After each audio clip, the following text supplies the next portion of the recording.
aad baan ugu ducaynayna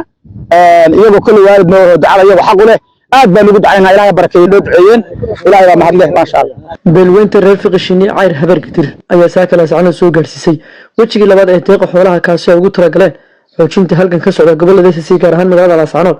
shiif caaqilka guud ee beeshan Axmed Muuse Dalqaf iyo odayaasha kale ee beeshan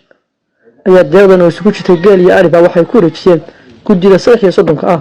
sidoo kale beeshan ayaa sheegtay in mar walba garab taagan tahay halkan ka Laascaanood lagu xoreynayo isla markaana heel iyo hooba ay la garab taagan yihiin ciidamada xaqdurka SSC ay iyagu qayb weyn ka yihiin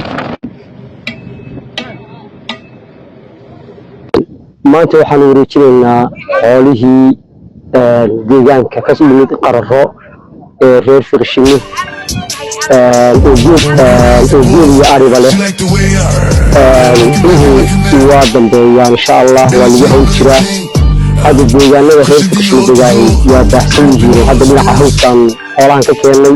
dhinaca nidaashana waa laga hayn jiraa insha Allah waan rajaynaynaa iyaguna xoolahoodii inay soo gaaraan oo deegaanka iyo gobolka yimaadaan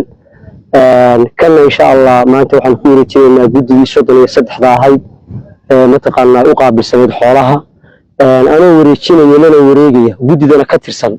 حولها أنا وحكي وضياشي بدنك الريركا هذا أقاليهين